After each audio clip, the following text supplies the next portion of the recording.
Hi, everybody. Tricia here with another tip for you. Today, we're talking about how to prepare your glass print bed for printing with Filamet, metal, glass, and ceramic 3D printing filaments. First, you're going to start with cool room temperature glass. You'll clean the glass by spraying it with isopropyl alcohol and wipe it clean with a paper towel. Be sure not to touch the print surface after you've cleaned it. Next, set your printer's build plate temperature to 65 degrees Celsius and then print normally. Once your print is finished, let the glass cool completely to room temperature again before removing the prints.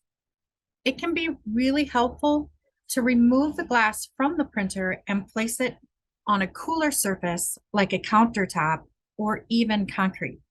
This will be necessary when you have prints that cover a lot of the print bed's surface.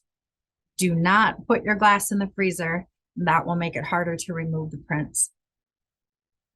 That's it. Before your next print, you'll start at the very beginning again and clean your cool room temperature glass with that isopropyl alcohol. Happy printing, everybody.